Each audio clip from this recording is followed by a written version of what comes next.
This episode is presented by Shaw. We all know footy fans are a passionate bunch, but the fans in South America are on another level. So the pressure the players are under in major tournaments must be huge. Plus, I've played out there and it's hot. It's all about staying cool and calm, and I'd say Shaw's non-stop protection range of antiperspirants is a great place to start.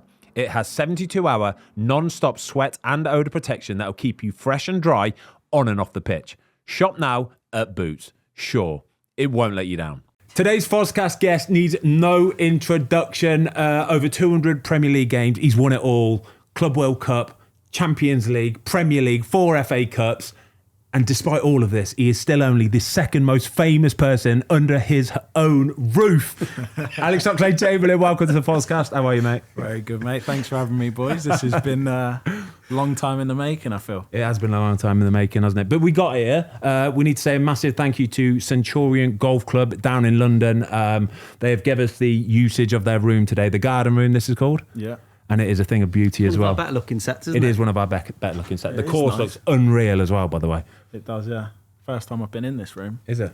Played on the course plenty though, haven't you? Plenty of times on the course, but never in this garden room. It's lovely. So how's it all going then, mate? So you've been without a club now for a couple months. Yeah. What's happening? Just a lot of waiting around, training, keeping myself fit. Just all that fun stuff that's not that fun, really, mate. Yeah, it's a different situation for me to be in. I had it when I came out of Liverpool, and obviously I was a free agent, saw my contract out there. I had it for a month or two, but then the season kicked off and I signed in Turkey, I think 14th of August, so it wasn't too long. It wasn't like now. Now is obviously the season's well and truly underway, and it's that awkward bit of waiting of like you're missing out and you want to be playing.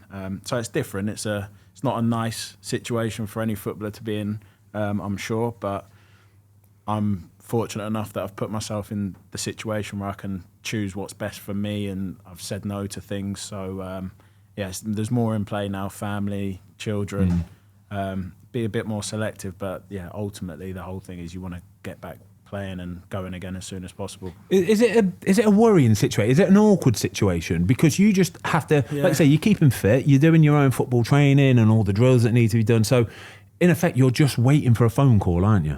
Basically, yeah. I mean, there's obviously stuff you can do to be proactive yourself and maybe find opportunities or let people know you'd be open to opportunities. But yeah, ultimately, you're sat there, it's out of your control, right? You sat waiting for a call or for a team to decide they need you or that you can bring value. So yeah, it's just a lot of waiting around. Have you had offers? So like I say, what was it, 2 months, 3 months nearly until you left Turkey. Have you had offers from football clubs to say, right, we want you, come and sign for us?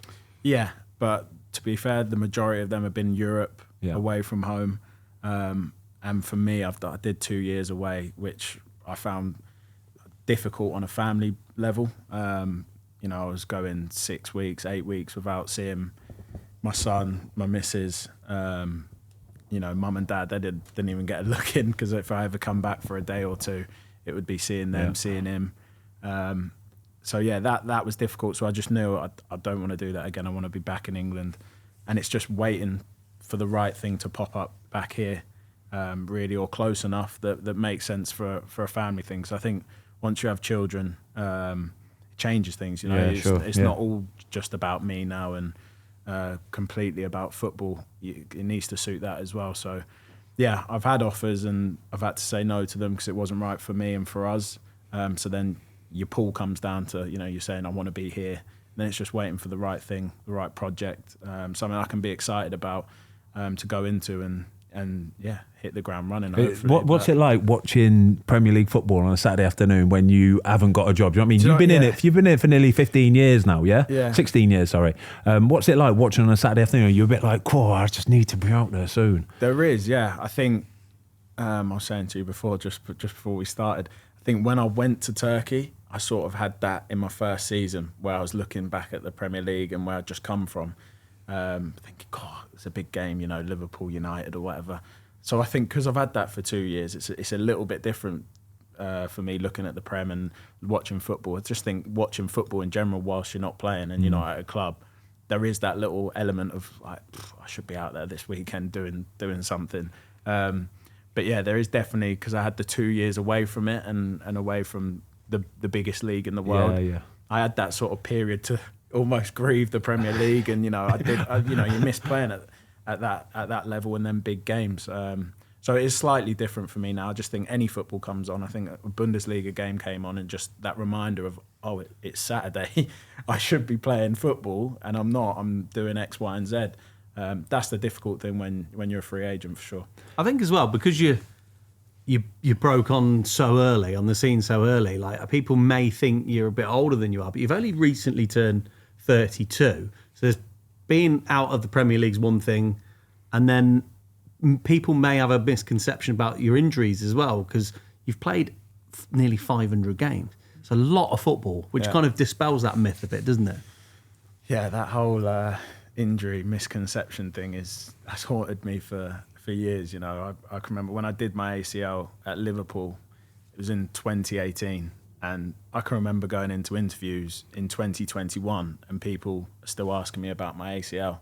Don't know how many games I'd played since then, but it was definitely a thing. I'm not sure with injuries, when you're at a big club and you've got a bit of a profile, you're playing for England, maybe your injuries or whatever are a bit more high profile and everyone knows about them. But I always felt like whenever I got injured, it was always a bad one. So I didn't get many of little hamstrings or anything like that. It was always a knee that kept me out for a spell of time. And in a way, I always look at mine and think they always seem to happen right when I was flying. So I was kind of, not a hot topic, but at that point I was really doing well. So then when I got the injury, it was like a bigger story. And it's like, I used to come back, do interviews, and it's like people always talking about, God, you were flying. Do you think you'll get back to that point? And I think there's been spells where I've not been playing so well. Had I've got injured there when I was out the team and I wasn't starting at Liverpool and the team was flying, would people have noticed the fact that I'd got injured as much? Maybe not. But yeah, that for me, the whole injury prone thing, I've always struggled to sort of get my head around that, because injury prone in my head was always, when lads that are unfortunate when they're picking up hamstrings and then a calf and their body's sort of failing them in that way a little bit. I always felt like mine were contact. It was I got smashed and I got injured. Unlucky big injuries. Yeah. And it always seemed to be like that. That kept me out for a long spell. And then I come back and I sort of get back to that level, which is, I think, shows you're not an injury-prone player, because, when you do a big knee, you'll know other things start happening. You have to adapt and adjust. Especially for you outfield players. I don't think it's too bad for a goalie, because we don't have to do the running that you guys do. And when you sort of you don't shut down for the 6th month of an ACL or anything like that. But there's so many little tiny muscles and little bits and bobs that you don't use and aren't as active when you're out in that time. So then when you do get back to playing, the knock-on effect for months, for probably a year or so afterwards, isn't it? It takes so long to get back to where you were. Yeah. I think that's a big thing.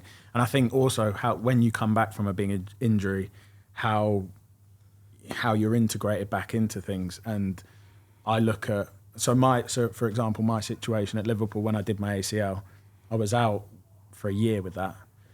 When I came back, I didn't go straight back in the team.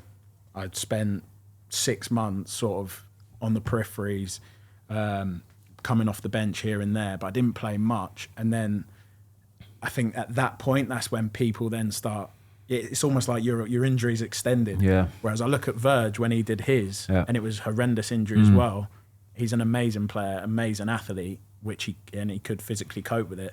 But as soon as he was fit, he played. And then it was almost like injury squashed. Yeah. People don't really... They think once you're fit, that's it. You're back to normal now. Should be anyway. Whereas I think in my position, there's 8 midfielders and we're all battling for places. You have 6 months out. Poof. Good luck getting your place you're back quickly. You're eighth to start with straight away. Then you come back and you're ready to play. And I always felt like I didn't get put back in enough, quick enough to squash the sort of injury concerns. Even though I'm feeling good, I'm feeling fine, people want to see you string 20 games together before they sort of think, okay, injury done. It's public perception, isn't it? And fans have a fleeting view, don't they? Yeah. So we had Scotty Carson on last week, who announced his retirement, and there's always one or two, and people are going, oh, he hasn't played. You go, he hasn't played.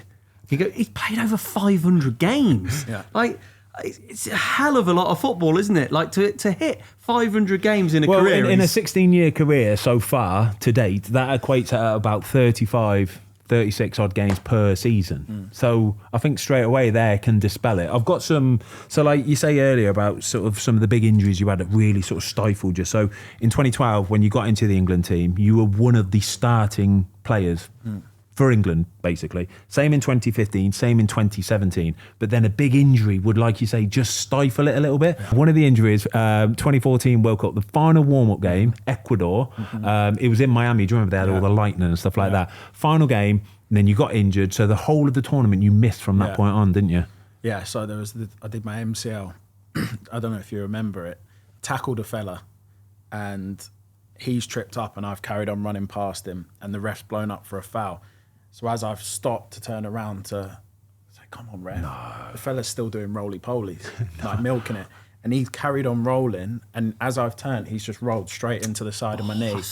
Just tweaked my MCL. And I mean, it was a 2-week injury. So then the decision was, is that me done? And we decided, no, 2 to 3 weeks, you'd be good to go. So I stayed for the whole of the tournament, and we got knocked out. So I was going to be ready for the knockout for the final game. Yeah, you were actually on the bench, wasn't you, for the Costa Rica game, wasn't you? But we're already out at that point. Out, and Luis Suarez killed us, didn't he? Yeah, he did. Yeah. So I think since the 2012 Euros, that was my first one I went to. I think 2014 that happened in the last warm-up game. 2016 was that Euros. We played Euros. Did we play Wales in that one? I think Studge might have scored. I think I got injured 1 week before the end of the season with, again, contact, little medial, I think that was. And it was a 4-weeker, so that was 3-4 weeks. That was enough. That's that tournament done? 2016. That 2016 was the Wales one you just mentioned. Okay, so that was 2016. And then 2018, ACL in the quarterfinals of the Champions League. So those 3-4 it's just moments, isn't it? It was literally all of them happened a week before the end of the season. Mate. In the last warm-up game at the tournament. That is from a lad who's like still rolling after a tackle about 3. Do you know what we forgot to do, by the way? We haven't forgot to do it. We're asking you the big question right now. Go on. Icebreaker. Okay, we go into the Centurion bar. Yeah. Afterwards, we have 7 pints each. Okay, and it gets a bit leery, and someone's kicking off. Okay, and you've got 3 players that you've played with during your career you can choose from to come in and have you back in a bar fight. Yeah. 3 savages. I think the easy one's Big Andy Carroll, isn't it? Oh, it's good. So easy. Big Andy Carroll. I mean, I don't think anyone's messing with him. I think you only need Andy Carroll. I think Andy could deal with it. If it's 3v3, just send Big Andy in. Boom, he'll deal with it. I think he enjoyed fighting. Yeah, I think he would enjoy it. Yeah, for sure. He's looking for it. He's watching you going, go on, please. Say something. So I think Big Andy Carroll is the first, and to be honest, the only one I think I need. I'd probably put something... Wazza? Oh, yeah, he'd be good to go, wouldn't he? Yeah, he'd be good to go. Game. Although we were speaking about it last week when actually it was Scott Carson. He put Phil Bardsley in it. Was it Phil Bardsley or was it Nick Pope? No, he put Phil Bardsley. And do you remember the video of Phil Bardsley where he absolutely... Him in the kitchen, didn't he? He dropped him in the kitchen. That was the only thing that was playing in my mind, thinking, can Wazza have it? Like, I'm going to put Wayne Rooney in there. And then I think the third one, I don't know, I think I'll just go someone big like Virgil. Yeah, he's good, isn't he? Big just intimidation factor. Yeah, I don't think he's a fighter, but it's just the size. If he needed to, he probably could. He probably could, but yeah, I just think the size, and he looks good as well, doesn't he? So, good 3 that. It's good a 3 solid that. 3. Yeah. It's a very good 3. So after we've done the most important question of the podcast, obviously just come back from Turkey. So how would you reflect on your time in Turkey? It's an experience, that's for sure. It was, my dad says, it's a good life experience. There you go. It's a good life experience. I think, yeah, fair enough. I think there was always one thing in my mind of like just being another one of these English players that just stays at home and never tries something else. So I always wanted to play abroad if I could. I wouldn't sit here and say Turkey was the place that I had in mind. That just sort of fell into place when it did, and I thought, yeah, why not? Let's try it. There was really good things about it and things that I struggled with because of what I'm used to be fair. And at times, like, you're at Arsenal and Liverpool for so many years. I've got a much bigger appreciation for even England and the Premier League and how things are ran and how business is done and just how the setup is done. Very professional here. It's different there, and the ownerships of the clubs, the changeover in managers that you can have. It's a lot more volatile. So I think that was a big shock for me. Whereas some lads, that I was playing with out there, they weren't as fussed by things. They were more used to it, and that's all they knew. They'd never played in England and been used to how things are done over here. So I struggle with some things in that aspect. Fans are amazing. Big derbies are like, wow. Are they up there? Some of the derbies, are they up there with? So you played in the big ones. You played in North London derby. You played in Merseyside derby. Yeah. No, they're like, you play Galatasaray, Fenerbahce. It's like the atmosphere is frightening. Like, super, super loud, unbelievable. Fans are crazy. If you win them games, or if you manage to score in one of them games, you're set. That's it. You're done. Really? Honestly, I actually scored in 2 derbies against Fenerbahce and one at Galatasaray, and it sort of gave me a lot of credit. Yeah, you can do what you want for another 2 years if you want. That's all right. You're done. But no, if you win them games, it's massive. Like the noise, the atmosphere, it's electric. And the flip side of that, things don't go so well. Some of the stuff that goes on out there, it's different to here. It's, the fans have a lot more say. They'll turn up to the training ground and let you know regularly if they're not happy. I didn't mind any of that stuff. It's just different, right? Culturally, to get used to that, it's different. But yeah, the manager changeovers, I think I had 8 managers. Wow. 8 in 2 seasons. Wow. What? Yeah. That's Watford numbers. That's Watford numbers. I think I had 8 in 2 seasons. So hold on, this is bonkers, right? Because throughout your career, right? So we were looking at the managers you've had, okay? So you've only ever played for 4 teams, right? Yeah, excluding England, 4 teams, okay? You had 2 managers at Southampton, Nigel Adkins and Alan Pardew. Arsène Wenger only at Arsenal, and then Jurgen Klopp at Liverpool, and then all of a sudden you signed for Besiktas and you got 8 in 2 years. Yeah, some good ones as well, to be fair, and 4 presidents as well. So 4 owners and 8 managers. It's difficult. I actually read that last night, and didn't believe it. Yeah, I just went, I fact checked and looked online. I went, no, it can't be right. It's more emotional, isn't it? Yeah. They're very impulsive and they act on emotion. So if you lose a big derby on the Saturday afternoon, and if it's sort of muddy waters already, he's getting the hoik, don't you? Yeah, some of the managers had Van Bronckhorst. Yeah. Obviously, when Ole Gunnar Solskjaer came in at the end, that was the most sort of settled I'd felt, and probably the most I enjoyed it for sure. Like, he was great. I absolutely love working with Ole. I think we had Santos, the Portuguese manager that won the Euros with Portugal. We had, my first manager was Şenol. He's kind of like the Arsène Wenger of Turkey. I think you remember when Turkey lost to Brazil? Yeah. I think he was the Turkey manager, so he's a bit of a legend. So I had some really good managers, but like you said, you have 2 bad results and you're sort of looking over your shoulder thinking, what's it like going out and about? Did you get out much, like into the local community, and what are like the public like with you as a player? Me, no, I was a bit of a hermit. I didn't really do. I was on my own. I spent a lot of the time there on my own, and I mean, I knocked around with some of the lads, but I think it's different when you're that age where you've got the family. Yeah. But I didn't have the family with me, so I wouldn't go out for the family days out. Yeah, it's weird, isn't it? And then the young boys are young doing what the young boys do. So I spent a lot of time on my own, to be fair, and I sort of went out and about on my own, getting used to it. Because I'm a very like friends group person. You won't catch me going to a restaurant and sitting in a corner on my own. But I had to learn to do that. Hey, that's really tough. 2 years of that's really tough. Yeah, that was 2 years of that every day. Breakfast on my own, dinner on my own. Yeah, that must be really challenging. I had a nice little spot where it was like my regular though. They knew my order. I come in, they say corner table, in you go, AirPods in, get my iPad out, watch something or emails, whatever. So it is lonely. I got a newfound appreciation for lads when they're coming across on their own for sure. Because you just take that for granted, don't you? You think everyone wants to come from Brazil here. So your stance has softened a little bit. So I watched a video on YouTube from 12 years ago where you and Carl Jenkinson said you wouldn't go to the cinema or a restaurant on your own. No, that is me. I wouldn't, but I had to. It was either sit in the house on my own all day or do something. So, yeah, that was difficult, but at the same time, I got used to it and quite enjoyed it in the end. Like, had more time to be more, what's the word, proactive or productive. Yeah, productive. Is there anything you kind of?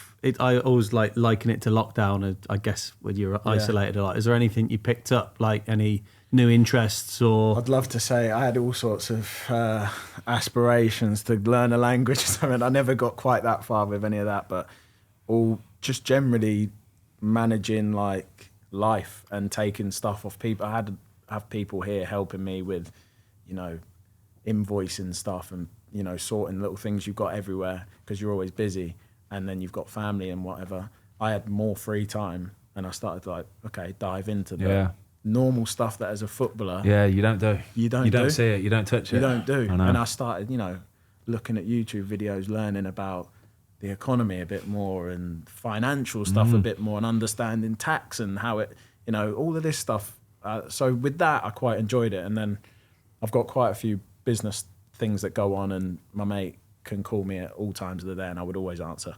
Since I've come back home and I've got bedtime and bath time to do for the little man, he can't get hold of me as much now. I'm like, mate, I'm back to normal life now. You're going to have to give me a breather. There you go then. Life lesson, see? Yeah. Life lesson. Your dad knew what he was talking about. Yeah. Imagine. Yeah. Should we talk about the career then, yeah? Should we go back a little bit? Obviously, we've got a lot of Liverpool, a lot of Arsenal stuff. But we're going to go Southampton days quickly, if you don't mind. Yeah. Just before we do that, do you guys have many memories of each other? Because when I said to you were at the World Cup together in 2014, it kind of, I was like, oh, right, yeah, blimey. So, and you kind of said, yeah, like great guy, but we never really kind of. Yeah, you were just sort of broken into the team then, though, hadn't you? Really, so like as goalies, would just go and do our own thing, really. Anyway, and then like you had quite your own little circle, anyway, didn't you? Yeah, we did. We had and I was when I first got in, I was probably the only young one. Yeah. So then I'd look up to you boys. You were much more mature and older, and I always remember you being like uber friendly, excited.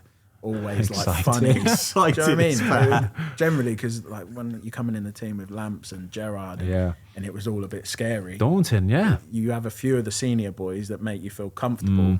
And if we ever did shooting with you, you were always, in my head, you were always the one that was up for doing that. Actually being a cat, rolling around and saving things. And then whenever I've played you, like I always got this impression I can have a laugh with you, even though at times I didn't know you as well. Yeah, I always felt like I could have had a bit of banter. You do that with players, don't you? You build up such a picture of what they're like just from maybe what you've seen or what you've heard of stuff, so you know who's approachable and stuff like that, and you know the ones who are absolute whoppers as well. I guess it's like lads that will have played with each other and they'll go, oh, he's a good lad, and you just think probably then, right, I know he's game. Yeah, good lad. Yeah, you get that vibe. Like there's lads I've played against for 10 years. I never really spoke to them outside of a pitch, but I feel like I know them really well. They're just good lads. Interactions or having a little laugh, and there's other lads you cannot have a laugh with, even if you are mates. Gets the game time, not it's messing. Like when the old like the Neville's in the tunnel when Schmeichel's trying to shake his hand and he's like, nah, don't want to be in it. Horrible. Is that a bit much? I don't mind it. It's game day, isn't it? It's fine. Some people are like that. I don't mind it. That's kind of gone a little bit now. Football ain't really like that anymore, is it? I think the last person that I remember being that is Hendo. So I was really close with Hendo through England 21s and then seniors. And then I always remember we used to play Liverpool and I used to Hendo, and it was like he didn't know me, just boom, and and then the next England camp I'd be like, Hendo, he's like, no, just don't speak to me on a match day. If I'm playing you after the game, it would change again, and I'm like, okay, you just learn that for some lads. Yeah, he was. Hendo was a bit of a horror. He was horrible, actually. He was. I used to hate playing against him and love playing with him. Yeah, it's a good shout. He's that player. Yeah, very good. All right, Southampton then, 16 years old, 111 days, made your debut. A question for young footballers out there, 16-year-old footballers, people trying to make their name in the game. How do you go from being a 16-year-old, getting into the team, getting a taste of what it's like being a footballer, to making a full career of it? winning Champions League, playing for Liverpool, Arsenal. How do you do that? I think, look, there is an element of luck and timing, and when you get your opportunity, taking it at the right time and performing on the right day, there is an element of that. But I think the underlying factor of it all is consistency of, professionalism, how you work every day, what kind of character you are. I feel like they get you more of them opportunities to then be able to perform at the right time. And then I think a big thing for young players when they break into first team, it's quite daunting, and you get tested. Your character gets tested early. And I think having that respect for your older teammates to listen to, but also having the underlying bit of arrogance confidence is crucial. And I think the last example I can remember that did it really well was Curtis Jones. When he first came into the Liverpool team, we all knew what Kurt was like with the young boys. He's confident, he's sort of the leader of the group. But then when he came in with the first team with, Jordan Henderson, James Milner, he still had that about him. And when we trained, he still had that confidence to try a step over and try something. But then when the older boys would, do a bit of old school treatment on him, he'd react really well to it and listen and stop and take it on board and pull him and say, what do you mean by that? What, and I think that goes a long way with older players. And then you start finding the older boys want to come and help you. Look after you and make you shine. And I think for me at Saints, I was the same. I had Adam Lallana, Ricky Lambert, Jose Fonte, all these senior pros that were really good players. But I really tried to integrate myself with them and learn from them and clean their boots if they wanted me to clean their boots, just to earn that bit of respect and to show. And then I found they take you under their wing and they help you, because it's difficult to go from being a kid to men's football. You do need that support. You have to have the respect for the lads around you, the coaches, but you have to have that bit of confidence and arrogance when it's time. Honestly, it's such a good answer. It's phenomenal. That's exactly what it is. And certain people can do that and some people can't do that. And it's about your people skills are called into question an awful lot. To step into a changing room with grown men, right, and be able to look them in the eye and talk to them and shake their hands, but be respectful at the right time, but also have that a bit of just a little bit, nothing too much, but just a little bit. That fearlessness to it. I don't care when we're on the pitch. I don't care if you've just had a go at me for not cleaning my boots or something, a bit of old school treatment, that's fine. But when we get on the pitch, I'm going to take you on. I'm going to make you look a bit silly. Not going to, be cocky about it, but I'm going to do that every day. I don't care if you've got 200 games under your belt. I'm going to show you now. But then afterwards, again, you just listen to what they say. You don't act Billy Big Bollocks or any of that. Is that, I know you just said with Curtis, which is fairly recently, but is that something you think kind of going out the game a little bit? Yeah. Because maybe the academy players nowadays might be earning 7, 8, 9, 10 grand a week, if not more. 100%. I started to see it a little bit at Arsenal towards the end, where you'd walk in the gym and the young lads wouldn't come and say, hello, good morning. It's just little things like that. When I was that young lad and it was if a first team player walked in the gym, I'm scared to use the same equipment in case I'm in his way. That's just the mindset and respect. Now, I feel like that's changed a bit, and they get more facilities, more equipment, more of everything. They sort of walk around like they own the building. More entitled. Yeah. But then when they come into the first team, that's when they get the wake-up call again, and they're not used to it, and they don't respond well to a bit of criticism. It's almost like they boys. don't want to, because it's the same in any career. It's not just football. It could be an office environment, whatever. You want to impress, don't you? You want to impress the older guys, the more senior guys, and get your chance and earn your stripes, don't you? You said it. You noticed it in the last few years, didn't you? I always just think it's the money softens these young lads. I think we've got to be so careful in giving these big contracts, long contracts, on lots of money for the young lads, because I think it softens them. A lot of them, from where they've come from, the background, they sign that deal and they almost think they've made it, and they're 18, 19, 20-year-olds. And it's such a shame to see as well that fire be dimmed a little bit. And I think it's difficult because a lot of it starts at home as well, with if you've got a dad around that keeps you sort of grounded like that. And I was lucky enough to have that, where he wouldn't let me step out of line too soon from 7, let alone.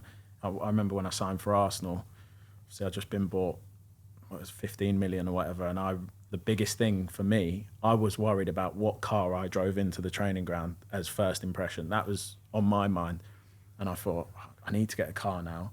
I could get a Merc, but I'm going to get an Audi A3 because sensible, just under the radar. That's just let me get in the door. And I remember Jenko had exactly the same thing, and it's like we come from that same sort of, our dads are on us with all of that sort of stuff. And I remember pulling in, and I said to Jenko, I was like, you see the Resi car park?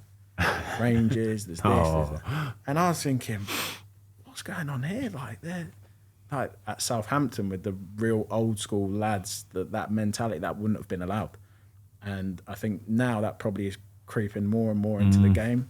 But I think if lads have that sort of humble sort of level of when they step up, they're going to keep themselves under the radar. And when they go on the pitch, I'm going to be the best one out here. How was your dad growing up? Because obviously, you know, played 600 odd games or something, and played for England. How was his approach with you? Because the reason I say it is because we've got, you know, Dave Watson, his lad comes in, a few of the guys, and I always notice that a lot of the ex-pros take a very steady approach with their sons of massive encouragement, but kind of don't want to overstep. Push them too much into it, yeah. I think I notice more now when I think back, you know, being a dad myself, and then you can look at how he was with me. I think he knew from early what kind of character I had. So if I look at me and I look at my brother, both wanted to be footballers, both completely different characters. So my dad could hammer me and I'd react to it and I'd be like, right, I'm going to do better next time. My brother is the opposite. You hammer him too much, he goes, I'm going to go sit in the car. You have to do it in a softer way. He's a different character. So I think because my dad saw that with me, he was onto me a lot. And it would be a passive-aggressive one. It was like, right, you need to go do your run. You need to go do it. I've got to do this. Or school, like my mates are doing this. And it wouldn't be go and do the run. It's like, it would be a passive. When you get released at the end of the year, don't come blaming me. It's good. And then it would just be a little, or a car would drive past and it was a Ferrari. I'd be like, God, look at that car he's up. If you want that car, this ain't good enough. It would just be little things like that. Yeah. And there was the fortunate thing, I always had that thing of, he was a footballer, so he does know. And that would be enough. He didn't have to drill it into me. Just whatever he said, he knew best. And it would be never push to go and do something. But if we're here and we're doing it, you're doing it properly or we're going home. Yeah. I ain't coming all this way for nothing, mate. That sounds very similar to how you are with your lad, doesn't it? Yeah, it's great. Yeah. When you're there, you absolutely. I'm the same with mine. If you're going to do it, you absolutely do it right. But what they choose to do is not forcing them down. But there was one game last season where I got in the car with him afterwards, and I said, "You're supposed to be tracking that man." He went, "What do you know about it, Dad?" He genuinely said this as well. Mate, you're a goalie. I was biting my tongue so hard. Honestly, I just wanted to erupt, but it's good. Did you? What did you say? No, I did. I was like, "All right, no worries. That's me done. I ain't talking to you anymore. Yeah. We'll talk about this later. Yeah. We'll talk about this later. All right." I think from an early age, he always kept me very, very grounded. Yeah, and nice. I knew when I'd done well because I'd get a little, well done today. Yeah. If I didn't get that, it would always start with, what about that? What about this? And then he would always finish with, you did this, this, and this well, but that wasn't good enough. If I did really well, it wasn't like, let's celebrate, and it was just a little, that was good. Did you feel like you played for your dad? Yeah. Did you, because you played to impress him? Yeah, so obviously I was Southampton Academy for years and he was always under 11s manager or under 12s. So if I was in a different age group, so there was a year where, you know, in the academies, it's like under 9s, under 11s, under 13s, odds and evens. Yeah. So we'll be away whilst the 12s, 14s are at home. So that if he was in the 11s, so the under 9s would mean and he's the under 11 coach, we're travelling to the Arsenal away together or at home. And I knew those days, in those years, he'd be somewhat around and he'd try and come over for a period, watch my game. And that for me was it's go time. Because without, disregarding my other coaches, I thought he's the one that he'll tell me if I've done good, I have to do it for him to tell me I've done good. So I would always be playing for him and his sort of. Did you always have as well? Are you always kind of? I guarantee you, he'd have been watching you, but I could imagine for him watching you around the place and around people is almost as important, or if not more important than what you do on the pitch. Yeah, it's how you are with people, how you carry yourself. If I was late, if I didn't help pick up the cones after, I might be in the under 14s and he's coaching the 12s. But you share a pitch sometimes, half the pitch. If I'm not picking up the cones, and I'd hear a whistle from across the the dome. And he'd whistle over, and that's like, to me, I'm like, oh, no, I know what that is. I better start picking the cones up. But you know what it is, though. Just doing them. That's what I'm saying. You've made a choice. You've made a conscious decision in not to pick them cones up. Yeah. And it would just be little reminders like that. And that's how we watch my games. I'd just, and I'd know, what am I not doing? I'm not tracking back right. Track back. He wouldn't be there shouting and this and that. It would just be little things, and then tell me after, and then it would be, we ain't going to do this unless you're going to do it properly. I'm not going to come and do this if you're not going to do it.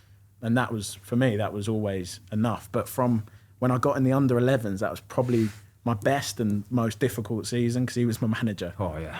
But how, I don't know what they call it in the academy, but you can't treat 10-year-olds in a certain way. He would treat me like a first-team player. He'd hook me off after 5 minutes if I'm not doing something. And there's a story, Tottenham away, under 11s on 10, we've got up at 7 a.m, met at St Mary's Stadium, up on the bus to Tottenham, kick off 11. I think by 11:04, I'm on the bench. You started the game. I've started the game, and at that age group, it's like 4 periods of 20 minutes. Every kid gets a minimum of 2 20s guaranteed, so it's like fair.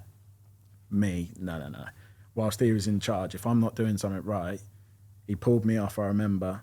I can't remember exactly what I did, but I think I had a shot, missed, threw my hands up, sulked a bit, didn't track back. I was back on the bench within 4 to 5 minutes of the game starting. I didn't go back on. And there was the harsh thing of this is what's going to happen to you if you think when it's not me, this is what will happen the older you get. And I remember sitting on the bench, 9 or 10, I'd have been 10, crying, thinking I've come all the way to London here, play Tottenham at Tottenham's training ground, and I'm on the bench within 5 minutes. Obviously, couldn't do that with the other kids, but I would always get the real tough. Yeah, that's treatment. Tough. That's really tough. But it's a lesson. Let me tell you, I didn't not press again after that and work hard. Tough love, mate. I love it. I do. I love it. That's. I think for me that was the best way. It got the most out of me at all times, and there was always that fear factor of, I can't mess about here because it's going to be trouble. And I do like football, so I want to come next week. So and play. Yeah, I'm not upset. Did you like through your career as you advanced into like the pro ranks? Have you always loved playing football, or has it been a job to you? Because we had a friend of ours said recently. He said he stopped enjoying football in its purest form the day that he signed his first professional deal, and I was taken back by it. Yeah, I think there's been times where it has felt like a job, 100%. And I just think that's the way football can go. And I think when I think back to my first few years at Southampton and then Arsenal, don't get me wrong, I enjoyed it in a completely different way as a young lad, and you don't hear all the noise as much from the outside. There wasn't Twitter. I feel old now, but there wasn't Twitter. There wasn't all of this stuff that you can read. You're just out there with your mates, lashing balls. You can't wait to get out, start lashing balls. No warm-up. No warm-up. Lashing balls. God. I think when certain things start happening to you, it becomes more of a chore in the aspect you have to look after yourself more. You have a bad injury. I can't just go out and start lashing balls. It's like, I've got to get in it this time. I've got to do my pre-activation for this long. Got to get my massage. And then I can think about training. And then after training, now I have to think about recovery. Yeah. And it becomes more of a job. Yeah. It's like, it does become more of a job in that aspect. And I think it's an easy job to do when things are going well and you're playing and everything's great. But then it can be the worst as well when you're injured or you're not playing and you're doing everything you can. At the end of the day, a lot of the time, it's one fella has the decision whether you play or not. So there's been times in my career where it's felt like a job, but never a job that I'm unhappy to have. But there was definitely times at the start when it just felt like a laugh with the lads every morning, and this is great, and how lucky am I? And it doesn't feel like a job. I think the older I've got and the more things that happen to you and the more politics you deal with in, situations, you start seeing it a bit more like, this is a career and a job, and how long can I stretch this out? Do you remember a time in your career where you felt happiest, or where you felt you were playing the best football as well? I was definitely happiest in a sense of like just life at Arsenal. I had a lot of friends. I think there's also a lot of my mates from home and school. They're at uni and didn't have kids, didn't have wives, didn't have all that. So they were always up and knocking about, come to the games. We had a really good group of young players at Arsenal. Me, Welbs, Wilsh, Gibbo, Rambo, Theo, Jenko, all these lads. We were all sort of young, doing the same thing sort of at the same time and just loving it and having a great time. But then I think from a football aspect, just a couple of seasons at Liverpool were just unbelievable, where we were all, it's what you're doing, right? You're playing with a group of lads to achieve something special. Yeah. And when you achieve that something special, you then realise, this is what it's all about. So there was a couple years at Liverpool where... Was it that 18-19 season, that one basically? The 18-19, and then the year we won the league, I think 19-20. Yeah. Those were, from a footballing point of view, the best years I've had in a group of lads, all that I saw every day working their nuts off to achieve something. And we did. And it was just the fans there, everything about that place. It was just amazing, special, and the happiest. But I had times at Liverpool also where it was the toughest. Yeah. Especially the last year or two. The year I was injured in 2018, and then the last two where I'm fighting to play and not playing as much as I wanted. That was also some of the toughest. So, yeah, I think from a lifestyle point of view and just not thinking too much, Arsenal was unbelievable, amazing club, great place to be, great players, and you're in London. It's great fun.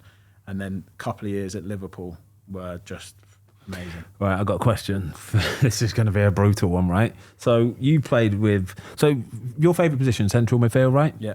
Central midfield. If you were playing in a midfield three, okay? Mm-hmm. I've got a list here of some of the players you played with throughout your career, right? You're one of these players that has to be on the pitch. Right. You've got to pick two other players to play alongside you, yeah?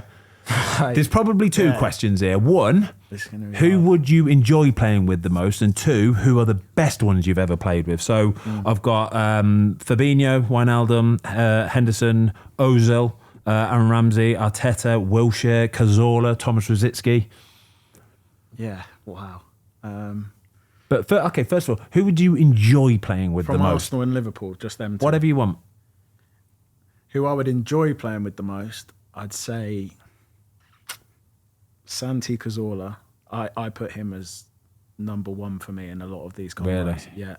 Santi Cazorla, maybe a Mesut. Yeah. Like, who would be best for me? Yeah. Hendo has to be in there. Yeah. He by far made me a better player because of how much he demanded from me at all times. Wow. Right. But I was really close with Hendo, so the shouting that he does, that's how he after a while he was like, I was like, Hendo, you can't keep barking at me. So he knew how to manage me. Yeah. And as much as he shouts at people to let you know, he lets you know when you've done something great as well. Never doesn't. What kind of shouting are we talking here? Is it like encouragement? No, it's just fucking track back. What is it? It's constant. It's constant. He's commentating the game for you. You said that you couldn't believe it when you commentating the game for you. He commentates the game for you, and when it's good, it's great. And when you're playing well, it's great because there's a lot of great commentary coming. Brilliant, Ox, love it. When you're having a nightmare, it's like one after the other. No, give me five in, mate. I need five to regather my thoughts. And we played together that much. He learned. He can't always do that with me, but just having him there, I knew he's always going to cover your back. If you make a mistake, he'll let you know. But he pushed me constantly to. A bit like my dad. I knew if I wasn't going to press, I'm waiting for him to bark at me. So you just think, I respect him that much, and he's the type of player that he will never shout at you and not do it himself. See, right, listen to what he said there, yeah? You see where he said, I knew that if I wasn't going to press, right? But he knew he should be pressing, yeah? This is with footballers, right? You get away with what you can get away with. And there's so many footballers who have wasted their whole career doing the minimum of what they can get away with. If every player could exert every ounce and drop out of everything they've got, oh my God, because you know you can and you know you should, but do I need to? Like, it's human nature. Yeah, right? it's human nature. It is. But Hendo wouldn't let you do that. Yeah, he's making you. So I know, sat here right now, having him with me, he made me a way better player, for sure. And he's a great player himself. Like, it goes without a shadow. And at times, we're fighting for the same position. But he would, never let you drop. And he could have left me to just, because he knew also, he was close with Jürgen. He was almost Jürgen's voice piece also. What Jürgen wanted, Hendo would send out to all of us. So he could have let me, have a nightmare, not press, and I'm probably getting dropped. Yeah. But he would never. He's not that character. He's just a winner. He's a team player. He's a team player, the best team player. Him and James Milner's the same, and would push the most out of all of us. So I have to put Hendo in. Do you when you hear, like, in the media and stuff, and people saying about Jordan Henderson still being in the England squad and this, that, and the other, you must sit there and go, like, you've got no idea. Like, they don't know, do they? Easily, like, just having him in the dressing room, it makes a difference. And you do have lads that, are the big superstars, and they can, puff their chests out a bit. At Liverpool, there was not one player that would have been allowed to do that. Verge came. Mo obviously came and became a star. Sadio, Bobby, Phil Coutinho. It didn't matter who they were. Everyone sung off Hendo and Millie's hymn sheet. Really? No one got away with anything. Oh, it's good, isn't it? And it just didn't matter. And that was the respect that they had. Lads could sit there and say, I've scored 30 goals already. Like, Mo could have sat there and been like, I've scored 30 goals, shut up. Like, I'm the main man here. But everyone had that respect because they did the same thing themselves every day to set that example. And you think, yeah, fair enough. Like, we listen to you.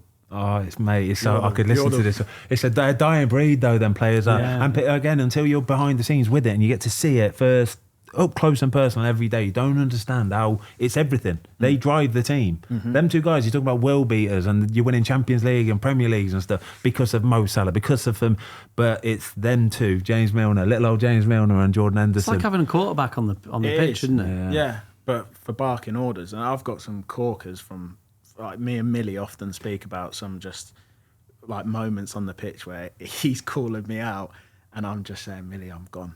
Like, I can remember pre-season against Napoli, I'd had a sticky 10 minutes, like, really bad, and I was blowing, like, couldn't get air in my lungs. Millie just came up to me and sort of looked me dead in the eye. He was like, Ox, are you all right here, mate?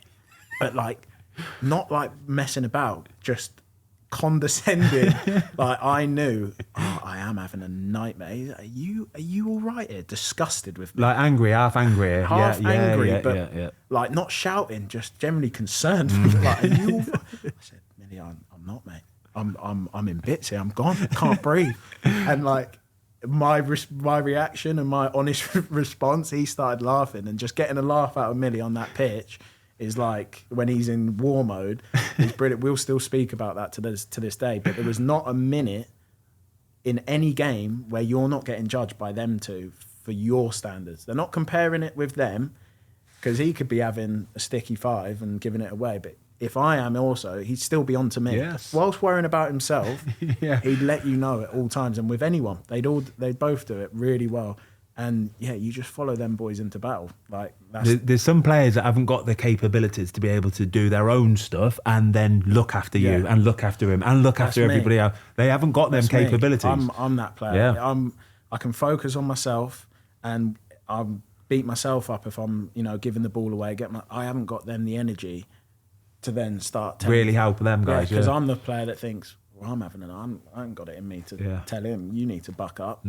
But that's what your skippers do. Your captains are those kind of guys that can just. It doesn't seem like there's enough emphasis on it these days. We were talking this morning, actually. We did a show this morning. We were talking.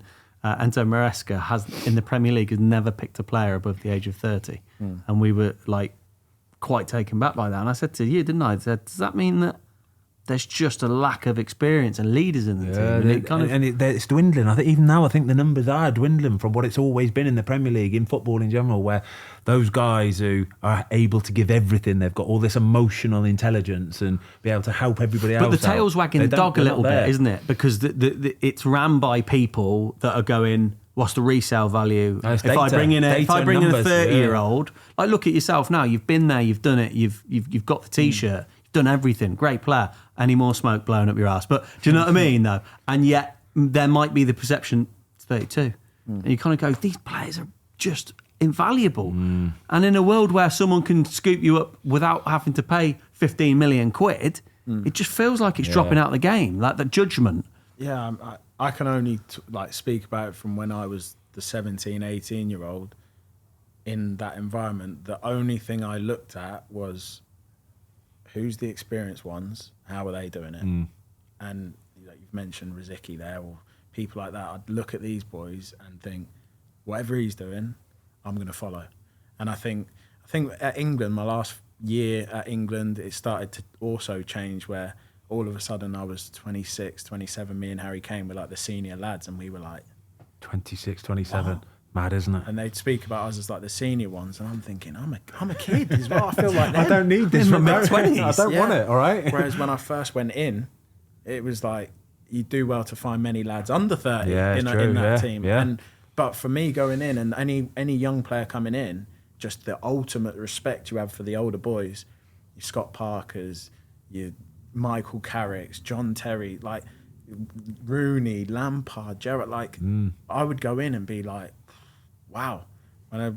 Towards the end of England, I see new lads are coming in the squad for the first time and meeting up with their mates. They were in the 21s. There's like 6 of them last week or one camp ago. They were the 21s, and they come in and it's nice and comfy. I think there are elements that are really good about that because lads settle in really quickly and can adapt.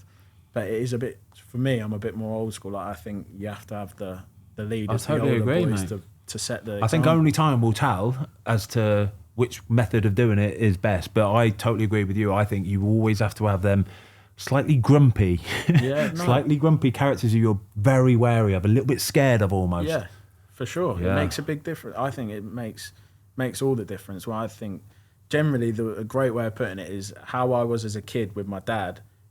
He's just there, and I just don't want to. That's how generally that you have like a Millie and a Hendo.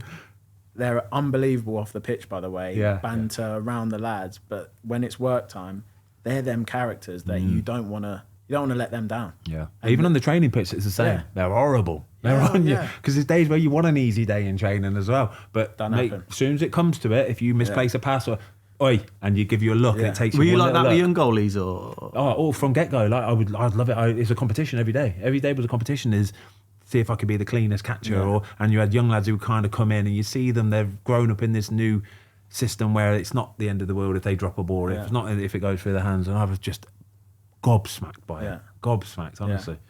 I think there's definitely something in that's maybe a little bit lost nowadays. But it's a young man's game, isn't it? And it's a business at the end of the day, also football, and like you say, sell on value, and the value in the young players now. It is what it is, and you've got some teams like you look at Bournemouth last year with that young team, and they do really well, and it's like maybe this does work. Hey, they've just done it again though. Sold them all and then just done it again. Yeah, so second in the league. Who knows?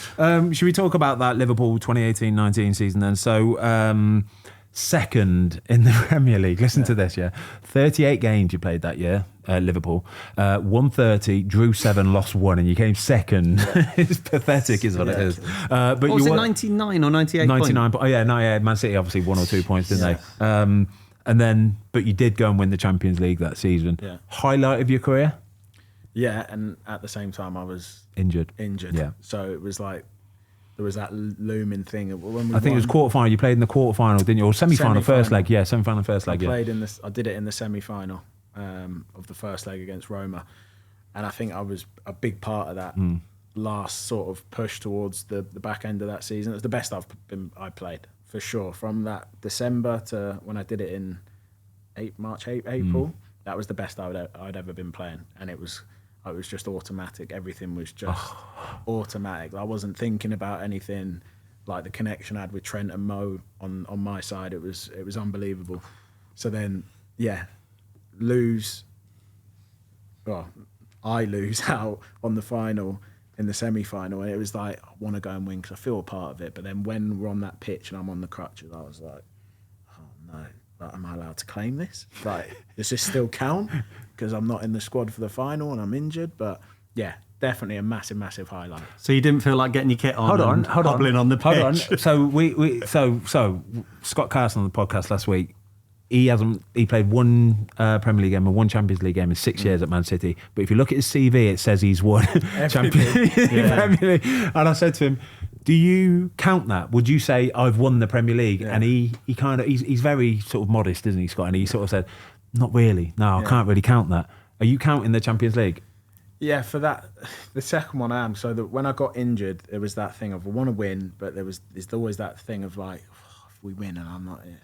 Does it really count? Yeah. We lost the first final, so when I was injured. So then when I was out for a year. So when we got to the final again, I was back and I was in the squad. And for me, I was like, I'm counting this. Yeah, 100%. Like, this is I've been training. I've made a couple of appearances since coming back from injury. And I've got to claim this. This is it. But there is always that little thing of like, I wish I could have played. And I've had that with a few of, to be honest, I don't mind saying it, with a few of the things I've won. FA Cup, I think the FA Cup won at Liverpool, got dropped out the squad on the day of the game, gutted. That one hurt. We went on and won. What was that for? Was there a reason for that? No, just decision. Manager made the decision. And I think that season I wasn't necessarily playing all the games in the Premier League or starting. So you know how it goes. The FA Cup, your chance. That was my thing. So I played every round of that FA Cup. Oh. And then obviously your Mo's come back in for the final. Cheers, Alex. So you just sit down, all right? Yeah. Alex, take a seat. But it was not even on the bench. And that was what I wasn't expecting. That I wasn't ready to sort of digest that. So it really hurt. But then at the same time, you think back, played in 6 of the games out of, or how many are there in there? Yeah, I think for Liverpool it'd be 5 or 6, wouldn't it? Yeah. I've played in all of them, started all of them, so it is part of it. You are. Yeah, without doubt, mate. Yeah. You're part of the team, and yeah, it is what it is. But yeah, there is a part of you that want to play in every final, right? That Liverpool team, we had a little chat before you came, and I think, I don't know about you, that forward trio of Firmino, Salah and Mané is the best front three in Premier League history. There's an argument to say Ronaldo, Tevez and Rooney, which is a very good argument. Yeah. You played with it though. Yeah. I mean, I didn't play with, that United front three, but playing with them three was unbelievable. And I think we had Phil was like the fourth. Phil Coutinho was kind of the fourth one. And when Phil left, that's when I sort of stepped in and I sort of took over Phil's role as the attacking midfielder, joining in with them. And I remember thinking, Jesus, this is some shoes to fill it. I've got to do a bit. But those three, and I put Phil, unbelievable. But I think it's how they all were. Yeah. Like you had Mo, who is the superstar. He can go quiet for a whole game and pop up and score the most important goal or 2 goals.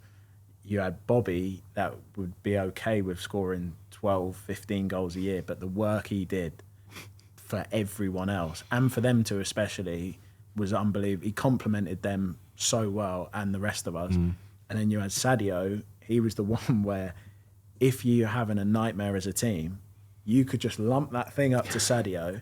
He'd jump up, elbows out everywhere, take it down on his chest, and make something happen. And that was the difference. Like if we were playing well, Mo scoring 3. If we're playing shocking, Sadio might pull us out the dirty. Yeah. Like he's the one that can do everything. Head it, you can lump it up, you win a flick on, in behind, quick, give it to his feet, you go dribbling, or just cross one in the box and he'd get up and win. He's only 5'9". His work rate as well. Sadio Mane's work rate was sickening, wasn't it? Unbelievable. But all them 3 together as like a collective, it was frightening. Frightening. It's so good. If you're playing in the FA Cup final tomorrow and you're in the midfield and you can choose Mesut Ozil or Santi Cazorla, who's your guy? Do you know what? Mesut was fun to play with. There was definitely an element of with Mesut, whereas like the Mesut I've seen for years, and I had that like mad respect for him and that aura that he brings. That he was like, I want to do a 1-2 with Mesut here. Like, give me a 1-2 back, Mes. Like, that's nice. Or try and find him, and he'd appreciate anything really good. So he was. By the way, the conception of Mesut being lazy, absolute nonsense. Like that fella would run 11.5k every game off the ball, runs in behind. You don't see it because people just think if you give it away, is he going to start? Yeah, sprinting. Yeah, that wasn't part of his game, but the amount of running he did off the ball, and people say he's lazy. I'm like, I used to look at the stats and be like, you lot got no clue how much running he does off the ball. So that was Mesut, but Santi, I've got him like. There's a thing about him where I just can't. I look at him and I'm like, how are you so good?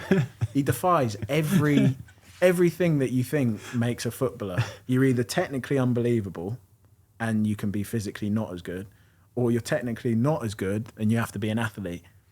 He was slow, tiny, not strong, but technically he shouldn't, like, the stuff he used to do was mind-blowing. He'd take corners with his left foot and then his right foot in the same game. Free kicks, penalties. In big moments, he'd go, yeah, I'm going left foot. And he'd be practicing left foot. And you go, Santi? He's like, my left foot's better this week. I'm like, what? Bet this week. Left foot's better this week. Imagine. It's like me going to the driving range and I'm hitting a fade all of a sudden. I'm like, I'm fading it this week. Like, I'm going to hit a fade now. That's what he was like with his feet. But corners, both feet. And just, you couldn't get near him. Like, but if we did any sort of testing, he was shambles. Shambolic. That bad. Shambolic. Strength, speed, jumping, anything. It's like, how are you? You shouldn't even be on the same You're not an field athlete. as us. You're not an close athlete. to being an athlete. But technically, the touch, the awareness, like just knowing where players are, you couldn't get near him. So I've got a massive, massive thing for Santi Cazorla. Like, he just defined everything that I thought was possible. The fact that anybody calls Mesut Ozil lazy is an absolute disgrace, by the way. Have you seen the state of him now? Yeah. Look at this guy. He's in good nick at the minute. So Mesut looks like since he retired from football, he just went in the gym. Went in the gym, and that was it, because he is absolutely shredded now. Yeah. We're going to have Mesut in midfield, Fernando Torres up front. Yeah. Oh, he's living back in Turkey, isn't he, at the minute? Is he? Yeah. Yeah, he's eating that good meat. It's, some good food over there, I'll tell you that. Were you at Arsenal when Thierry came back? Yes. Yes. Can you tell us about that? That was... was it like a face? Yeah. Yeah, for all of us as well. Big deal. Yeah. And TT's got that, like... He's got that real aura. And he knows it, and he uses it. Yeah, but not in a bad way. But a lot of his jokes and his banter would be reminding you, like, come on, a bit Zlatan-esque. Yeah. And it's like, yeah, you are the man. Like, there's nothing I can say about that. Totally agree. But one thing I sort of saw, maybe that's the one thing maybe we lacked a little bit at Arsenal at the time, was that edge. What we were talking about with Hendo and Millie. That nastiness of within the team of like expectations, and because everyone was really good, but maybe we just didn't have that killer edge, and we come to the big games and we would lose to the top four, and you think just fall short every time. Yeah, and that when he came back, that was my first thing of like, is this what these lot were like? And training with it, like the Invincibles or whatever, like he would hammer people for missing 1v1s. Like when I say hammer, like there's no coming back for some of them. Like young lads going through, the classic Henry on the left side, just open it up and just slot it. They'd miss, he'd go mental at them. You think that's good enough? You're never going to make it doing that. And it's like, the right person would react to that in the right way. Yeah. And because it's him saying it, if it was me, I used to be like, tell me more. Yeah. You know Keep what it I mean? going. What do I have to do? And then, because I was like that character, I felt in that short period of time, he helped me quite a lot, and like giving me advice and what I need to do. But if you didn't react well to that, people would maybe think he's not for me, he's a bit too much. But I just looked at it as like, you were one of the best, if not the best, in the Prem. I'm listening to everything you say, and the standards he had even when he just walked back through the door, and obviously he's not the same Henry as he was then, but the expectations he put on us lot, and with finishing with stuff that he prides really high, winning, scoring, shooting competitions, strikers were missing. He is nailing them, and I used to think, if that's what they were all doing in that team, no wonder they were. No wonder Invincibles. Yeah, it wasn't all singing and dancing and I nice. watched a clip of him the other day at Barca where the one where he's bowled past like Puyol and everybody and then put his foot on the ball in the corner flag and just held it there. He's holding players and just chilling with it. And then walks off just, Was it Arsenal? Was it Barca, Arsenal or Real Madrid? Yeah, in the corner flag where he skips over and just bullies it and then he's just holding them off. I think on his debut he actually come on for me. So when he scored that goal on his Leeds. Are you joking? I come off, give one of them to the fans. He's come on, first touch, slotted it, and I sat there going, yeah, fair enough. Yeah, that's the difference right there. You ever get a shirt or anything like that? Probably. I probably have got a shirt. Have you got a good old little memorabilia haul of shirts and stuff? I have. I think in the earlier days at Arsenal and stuff, I would do a lot more collecting the shirts, Hazards and people like that, like make sure I get. Then towards the end, not so much. Because I'll probably get ripped my head off by Millie and Hendo. Yeah, don't you dare. Don't you dare. Get killed. You not got them all up in like framed and stuff like that? I've got a few, but I've got most from just in a drawer ready to know what I'm going to do with. But I always made sure I got like some big names. Big hitters. Like, some big hitters, yeah. Can we just do a little bit of goalie talk? I've got to do a little bit of goalie talk, right? So you, some of the best goalies you played with, Alisson, obviously Liverpool, Petr Cech, Szczesny, Joe Hart. Yeah. Any sort Ben of Foster. Ben Foster, yeah. Foster's in that. Who would you pick number one out of all them? I think Alisson is right up there, but Harty as well for me was like. I feel the way people started to speak about Harty when it all went the way he left City. I feel like I don't know. He lost a bit of his clout at that point. I used to generally think like this fella is the best about. I know. Like that's how I felt about him watching him in England training. Just how he would. For me, with goalkeepers, it's okay. Save the ball, some great saves, but it's the presence thing. Yeah, aura. It's that like aura totally and agree. presence thing, and how Harty would come out and make you fear for your life. Yeah. With his big, his big umbros. Back then, he had his umbros, and like just that presence, I thought he was unbelievable. And I think maybe as the game changed and goalkeepers, they want everyone, like an extra outfielder. I think everyone just short memory. Yeah. Short memory. Like for a good sort of 8-year period, Joe Hart for England was unreal. Mm-hmm. Like I've done podcasts with him, with whatever, and the best goalie I've ever trained with is Joe Hart. Just to get to see up close and personal, springing around, boundless energy. And for me as well, that like watching that every day, like it gives you that respect of like his intensity. Yeah. But also he enjoyed it as well, diving around, rolling Just around. a big kid. Tape coming like tape. I just remember his hips. You remember that thing he used to do with his hips? Tape his hips up, and I'm looking at him thinking, "Are you falling apart?" And then he'd go out like nothing's wrong. He's blocking everything. So Harty for me, I really really liked. I think then Alisson also was top. Petr Cech was also good, but I mean, probably a bit. Yeah, you had it at the end of prime. it, really. Yeah. And Wojciech was good as well, but I think at that point. At Wojciech's career, we were young. He was young, probably a bit more. He was a weapon, weren't he? I've heard he was an absolute cannon. I love him. Like what a guy. But yeah, maybe he could cost some mistakes, and you just think your head's not on it here today. So I think when I've watched him, like in his later years, he looks more settled, calm. I agree. Steady. And steady. And I saw him playing for Barcelona the other day still. And what about that, by the way? It's good, isn't Retire, it? come Mate, back. That's what you need, mate. That's what I need. That. No, huh? That's what you need. But I saw him and pulling off some saves, thinking, he was tough as well. Dudes, mate. Good keeper. But for me, Harty and Alisson. Nice, definitely. mate. Yeah, we're taking that. Alex, we mentioned earlier that you've only ever had a few managers until you went to Turkey. Obviously, two of the bigger ones, Arsène Wenger and Jurgen Klopp. Much similarities or different characters?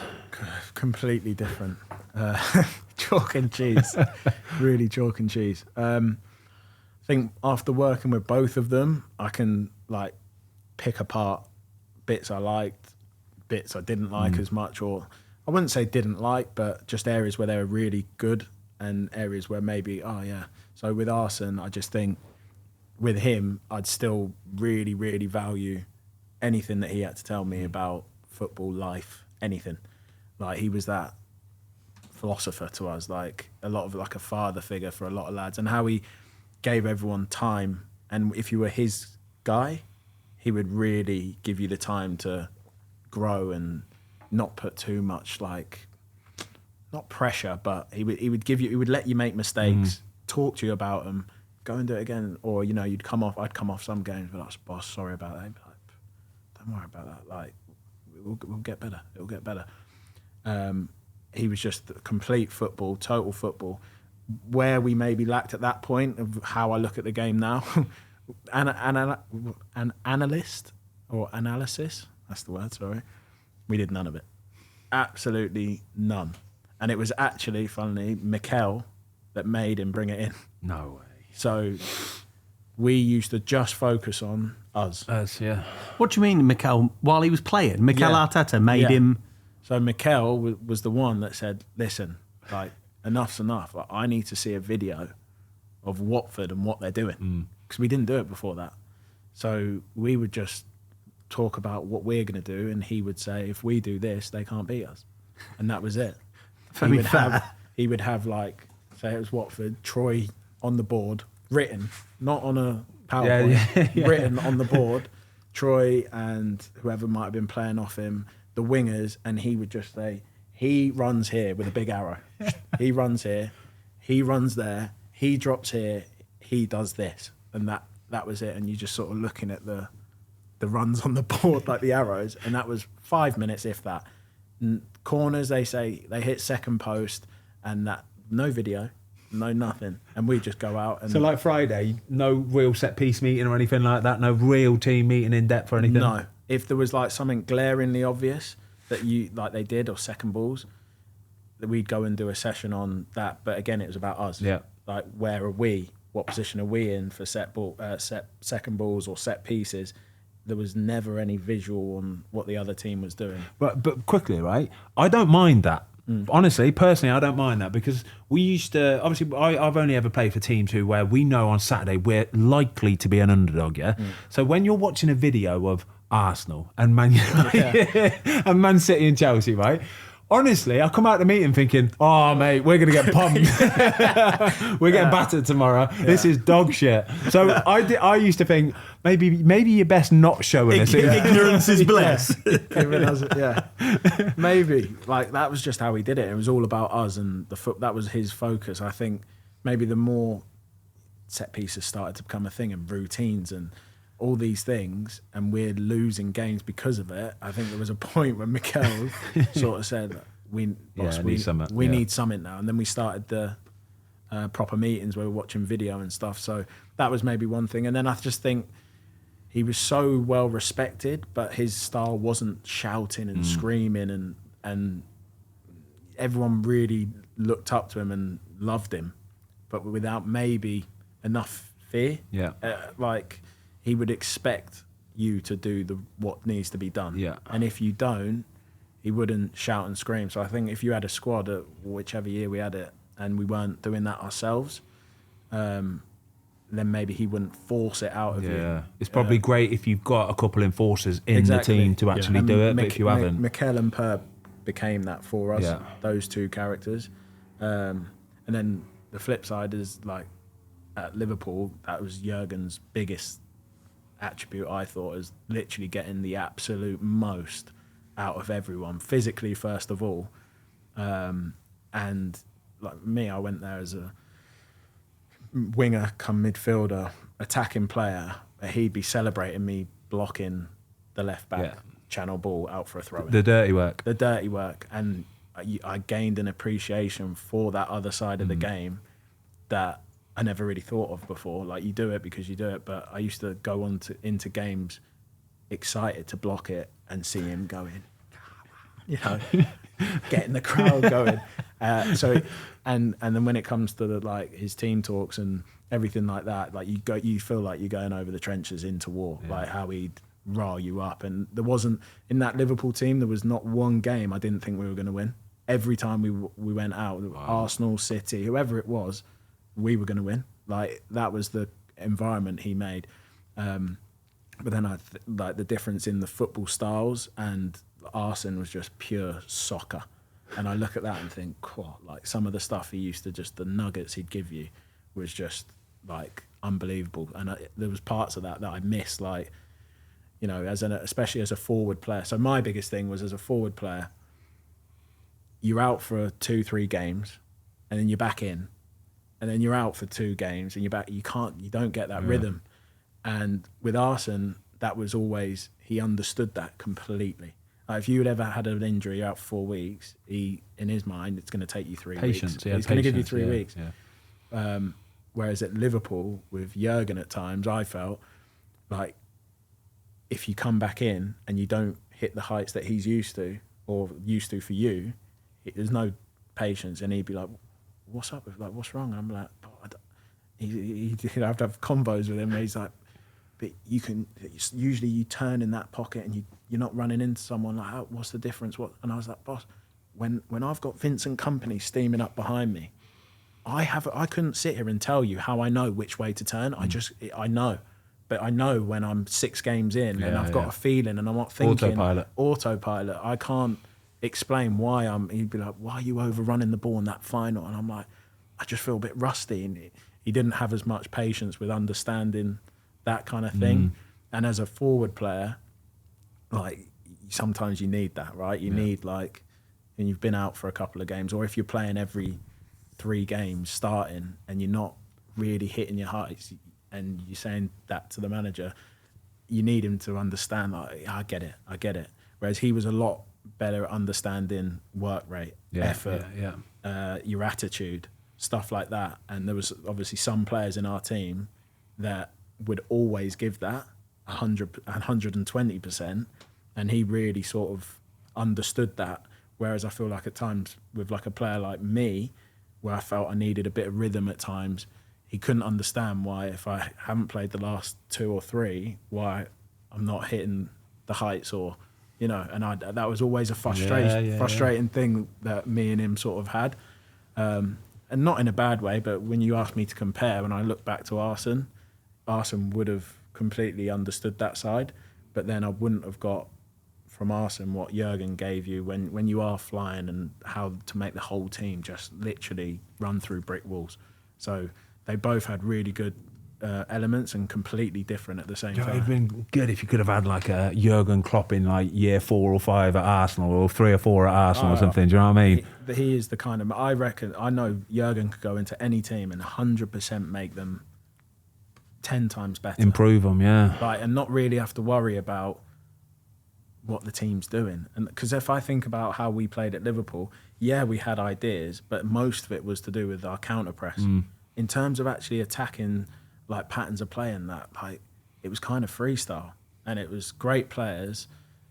We'd work on certain elements. Like, the only thing I can remember really, Mo's out wide. If Mo comes inside and Trent's got the ball, I don't think twice. I'm off into that channel from midfield. I'm making that run, and the ball would just come. And it was like, you start having to not really think about things, because we had simple things that were just, if he comes here, you run there.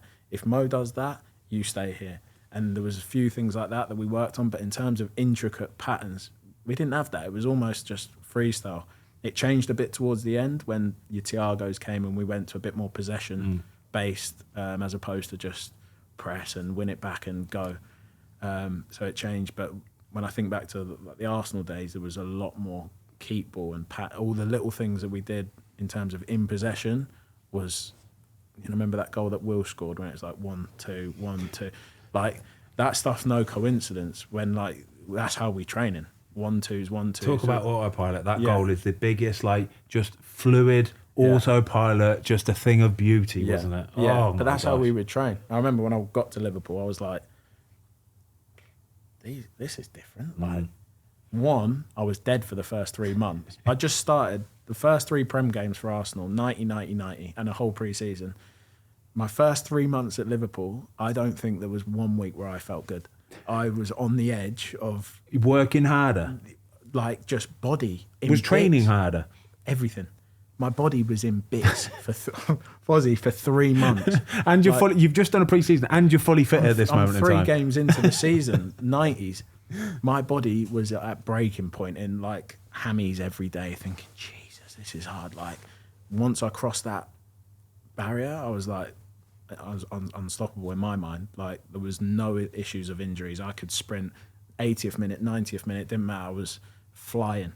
And it was just that intensity that we concentrated a bit less on the technical stuff and more on every session was how we pressed in the game. If you're not pressing like that in training, it was a big problem. So every session was just crazy intense. And that was like the difference for me coming from Arsenal to that. It was like less soccer and footy, but the intensity of everything was like, wow. And then you go and do it in the game and it's like, feels easy. You blow teams away, can't you? You can scare teams by overworking them, doing all the dirty stuff, the stuff that takes no skill. Yeah. It's just pure grit and determination. You can blow teams away by doing it, can't you? And that was the whole thing. Like you feel that at Anfield, you'd feel that like a couple of presses. Our thing was first 5-10 minutes.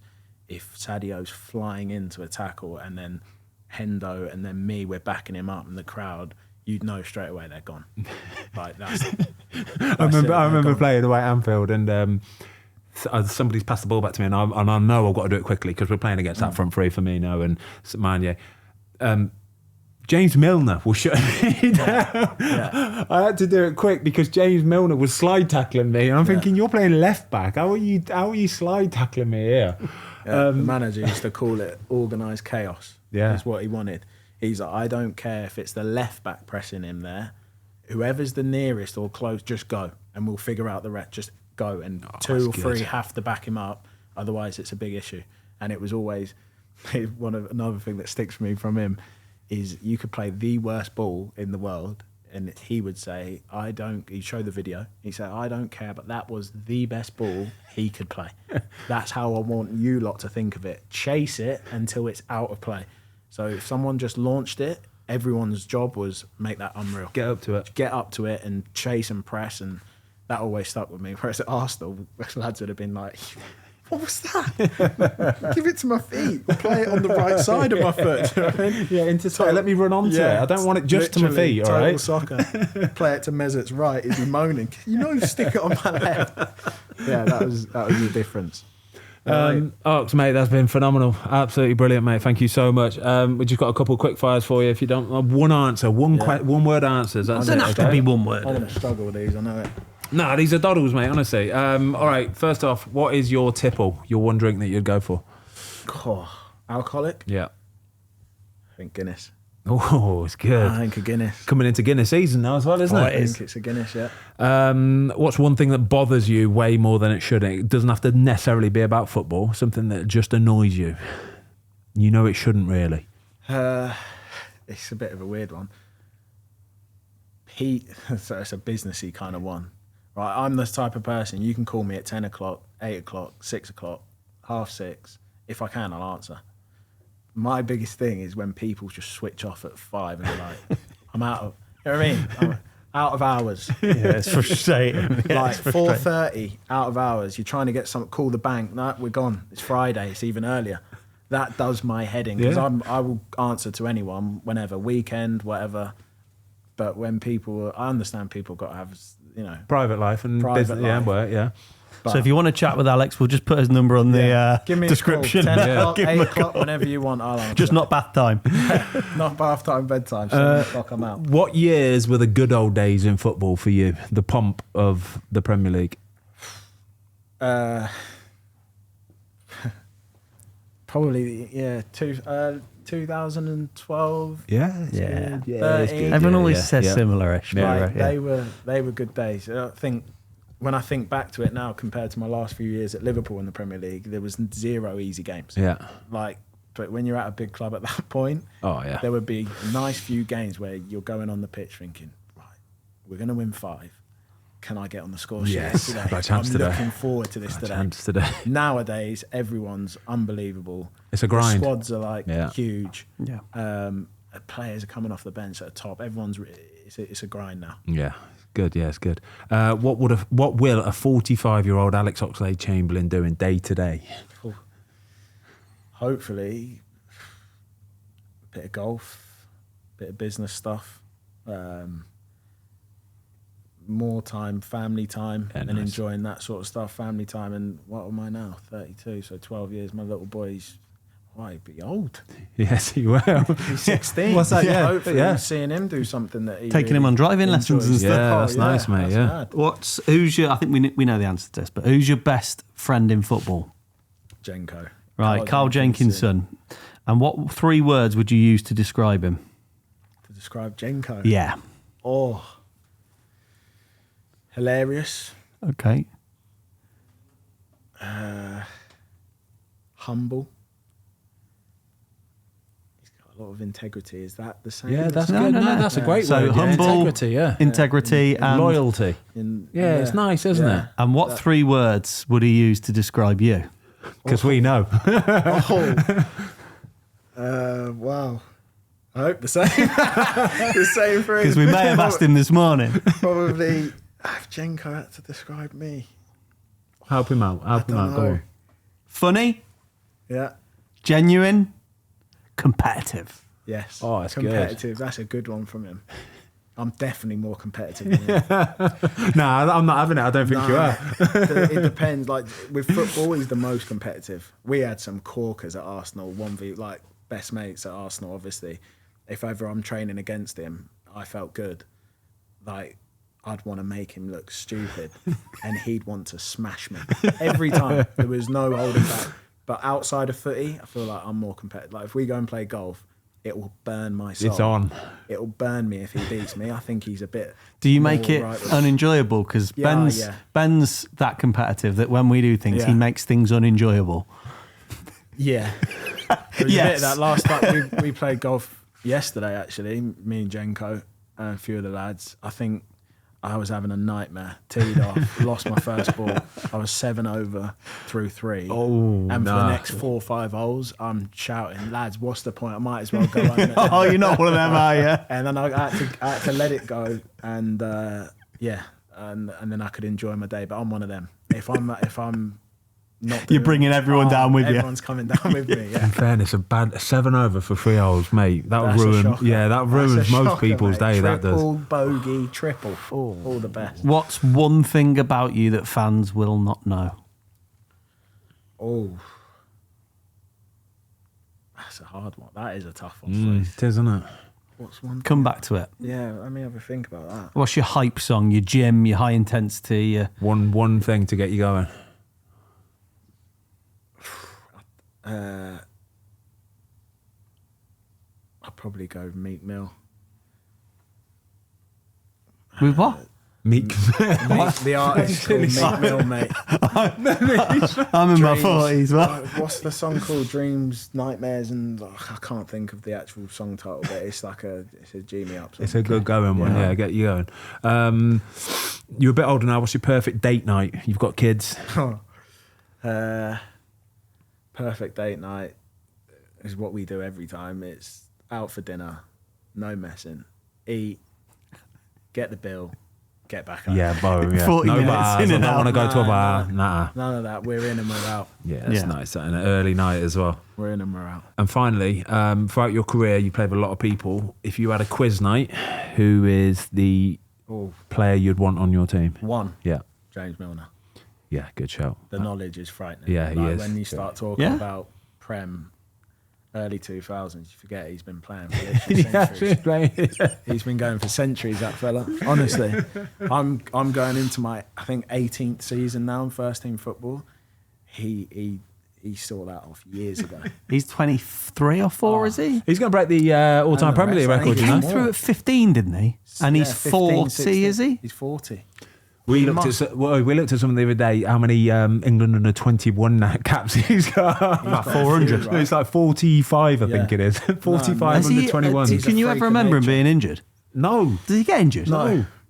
Millie would only ever get little niggles, or it would normally be literally a stud through his shin. Yeah. And he's got a gaping gash because he's just gone into some mental tackle that he shouldn't have.